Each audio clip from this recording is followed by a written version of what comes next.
નમસ્કાર, હું છું અલ્પા અને આપ જોઈ રહ્યા છો CB24 news. State emergency operation centre Gandhinagar ખાતે રાજ્યમાં ચોમાસાની સ્થિતિ અંગે સમીક્ષા હાથ ધરવામાં આવી હતી. State emergency operation centre Gandhinagar ખાતે રાહત કમિશનર આલોક કુમાર પાંડેના અધ્યક્ષ સ્થાને વેધર વોચ ગ્રુપની બેઠક યોજાઈ હતી, જેમાં રાજ્યમાં ચોમાસાની સ્થિતિ અને તે માટે સંબંધિત વિભાગોની તૈયારી અંગે સમીક્ષા હાથ ધરવામાં આવી હતી.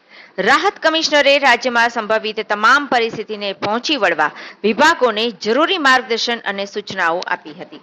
આ બેઠકમાં હવામાન વિભાગના અધિકારીએ રાજ્યમાં વરસાદની સ્થિતિ અંગે માહિતી આપતા જણાવ્યું હતું કે રાજ્યમાં છેલ્લા કેટલાક દિવસથી વરસાદ વરસી રહ્યો છે.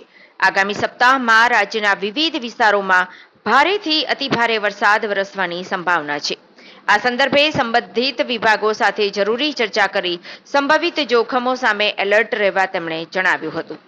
NDRFના અધિકારીએ આ બેઠકમાં જણાવ્યું હતું કે રાજ્યમાં ભારે વરસાદની કોઈપણ કટોકટીની પરિસ્થિતિને પહોંચી વળવા માટે NDRF તથા SDRFની કુલ 32 ટીમો જિલ્લા કક્ષાએ ડિપ્લોય કરવામાં આવી છે.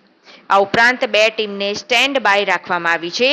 આ બેઠકમાં સિંચાઈ વિભાગના અધિકારીએ રિજન વાઇઝ પાણીના સંગ્રહની સ્થિતિ વિશે માહિતી આપી હતી, જે મુજબ રાજ્યના 206 જળાશયો પૈકી 21 જળાશયો હાઈ એલર્ટ, 12 જળાશયો એલર્ટ પર તથા 19 જળાશયો વોર્નિંગ પર છે.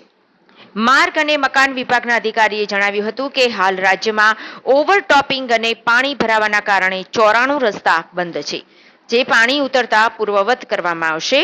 આ બેઠકમાં CWC મહી અને તાપી ડિવિઝન, વન વિભાગ, આરોગ્ય વિભાગ, ઉર્જા વિભાગ, GSRTC, શહેરી વિકાસ વિભાગ, પંચાયત વિભાગ, કૃષિ અને પશુપાલન વિભાગ, ISRO, ફિશરીઝ સહિતના વિવિધ વિભાગના નોડલ અધિકારીઓ હાજર રહ્યા હતા.